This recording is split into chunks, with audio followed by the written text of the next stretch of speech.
설명을 드릴 거예요. 공결합 물질은 아까 사실은 잠깐 설명했어요.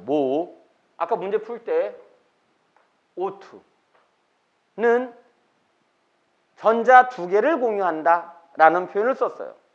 그에 대한 설명을 지금부터 드릴 거예요. 자, 볼게요. 비금속 원소끼리예요.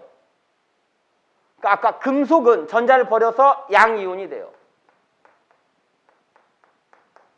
비금속은 전자를 받아서 음이온이 돼요.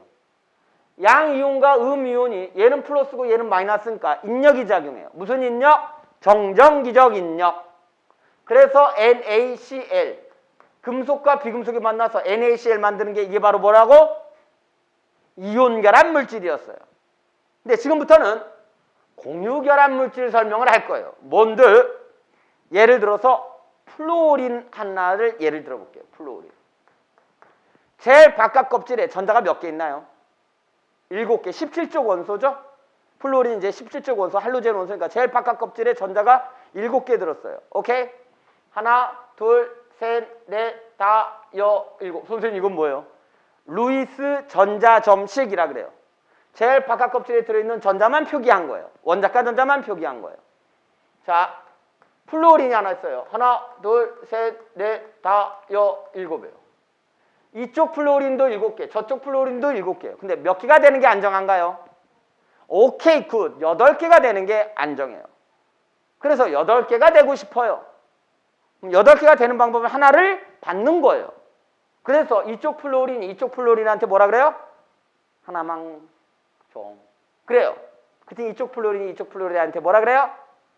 짜져. 나도 부족해. 네가 나한테 주든지. 그래요. 그럼 둘이 어때요? 싸워요. 파파파파파파. 그랬다 끝내는 화해를 해요. 화해를 하면서 어떻게 화해를 한다? 전자를 공유하게 돼요. 총 전자가 아까 14개였죠? 이쪽 플루오린이 7개. 맞죠? 제일 바깥 껍질에 7개. 이쪽 플루오린 제일 바깥 껍질에 7개니까 총 합치면 14개. 그러면 지금 여기 볼게요. 몇 개인가? 하나, 둘, 셋, 넷, 다, 일곱, 여덟, 아홉, 열, 하나, 열두, 열세, 14개. 전자의 개수는 똑같은데 이쪽 플루오린 입장에서 보면 하나, 둘, 셋, 넷, 다, 일곱, 여덟. 이쪽 플루오린 입장에서 봐도 하나, 둘, 셋, 넷, 다, 일곱, 여덟. 옥택 규칙을 만족하게 되죠. 그래서 안정해지는 거예요. 이렇게 한 쌍의 전자를 공유할 때 요 표시 줄 결합선이라 그래요. 이 결합선은 하나를 서로 얘가 하나 서로 주고받아서 한 쌍을 공유한다는 표현을 쓸 때 이렇게 한 줄로 표기할 거예요. 결합선 하나로. 됐죠? 자, 볼게요. 비금속 원소끼리예요. 전자들이 전자쌍을 서로 공유하면서 형성되고요. 수소 분자 볼게요. 수소. 제일 바깥 껍질에 전자가 한 개 있죠? 제일 바깥 껍질에 전자가 한 개 있죠? 누구처럼 되고 싶어요? 헬륨처럼 되고 싶어요. 헬륨은 전자가 몇 개 있죠? 2개 있어요. 그러니까 이쪽 수소와 이쪽 수소가 서로 공유를 해요. 그래서 누구처럼 된다고? 헬륨처럼 되는 거예요. 그래서 얘 입장에서 보면 전자가 2개, 얘 입장에서 봐도 전자가 2개죠. 맞죠? 그래서 수소 분자도 전자를 한 개씩 내놓아서 전자쌍을 공유함으로써 수소 분자가 형성되는 거예요. 각각의 수소 원자는 헬륨과 같은 전자 배치를 가지게 되는 거죠. 이때 이걸 뭐라 부른다? 공유전자쌍이라고 부를 거예요. 그게 2쌍이었죠, 아까 산소는. 됐나요? 넘어갑니다. 물 분자의 형성이에요. 물 분자. 지구에서 액체 상태로 존재하므로 생명체가 살아갈 수 있게 만드는 게 물 분자인데, 물 분자는 산소 원자는 16쪽 원소예요. 그러니까 제일 바깥쪽에 전자가 몇 개 있어요? 6개 있어요. 하나, 둘, 셋, 넷, 다, 6이에요. 수소는 제일 바깥쪽에 전자가 하나, 수소는 제일 바깥쪽에 전자가 하나예요.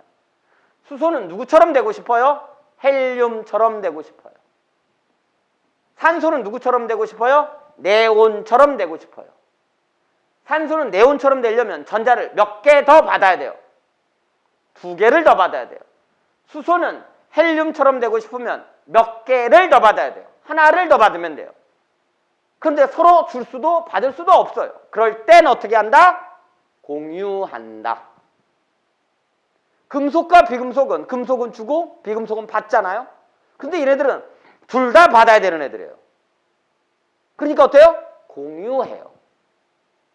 서로 필요하니까. 알아들었죠? 자, 그래서 보시면 여기 하나 안쪽으로 들어가고 안쪽으로 들어가서 서로 공유해요. 그러면 산소 입장에서 보면 제일 바깥 껍질의 전자가 하나, 둘, 셋, 넷, 다, 일곱, 여덟. 수소 입장은 두 개, 수소 입장은 두 개예요. 그래서 산소는 누구처럼 된다? 네온처럼 된다. 전자 배치가. 네온이 되는 건 아니에요. 전자 배치가 네온처럼 돼요. 왜냐면 여기 8% 쓰고 네온은 10% 쓰잖아요. 그거 달라요. 수소는 전자 배치가 누구처럼 된다? 헬륨처럼 된다. 그리고 모양이 이렇게 생겨서 좌우는 대칭형이지만 위아래가 대칭형이 아니죠. 그리고 전자가 이쪽에 많이 몰려있죠. 그러니까 이쪽이 마이너스, 이쪽이 플러스해서 극성용매였어요. 아까 물이. 그죠? 이렇게 보면 이제 알 수 있겠죠? 그래서 극성용매예요. 모양이 이렇게 생겼기 때문에. 왜 모양이 이렇게 생겼어요는 고등학교 2학년 과정이에요. 그러니까 그건 거기 가서 배우시면 될 것 같아요. 자, 이온결합 물질과 경유결합 물질의 성질을 비교해 볼게요. 아까 이온결합 물질의 제일 큰 특징이 있었어요. 뭐예요? 고체 상태에서는 전기가 통하지 않았어요. 전기 전도성이 없어요. 그렇지만 액체 상태나 수용액, 용액 상태에선 전기 전도성이 있었어요. 반면에 공유결합 물질은 고체 상태에서도 전기 전도성이 없고 액체 상태에서도 전기 전도성이 없어요. 아, 이게 제일 중요해요. 잊어버리면 안 돼요. 알아들었죠? 오케이, 나머지 한번 볼게요. 이온결합 물질의 특징이에요. 상온에서 고체 상태고요. 맞죠? 소금 생각하라 그랬어요. 고체에선 전기 전도성이 없고 액체에선 전기 전도성이 있다 그랬어요. 맞죠? 공유결합 물질이에요.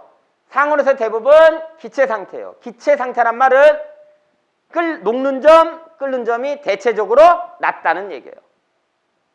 이온이나 전자가 없이 전기 전도성이 없어요. 그래서 이온결합 물질의 녹는 점, 끓는 점 보면 상대적으로 좀 높은 편이고 공결합 물질은 대부분 다 마이너스죠. 이거 다 기체죠. 수소도 기체, 메테인 기체, 암모니아 기체예요. 뭐 고체도 있을 수 있어요. 아이오딘도 고체니까. 그렇죠? 그러니까 대체적으로 그렇다는 거지. 다는 아니에요. 알아들었나요? 공결합 물질도 뭐라고? 고체도 있어요.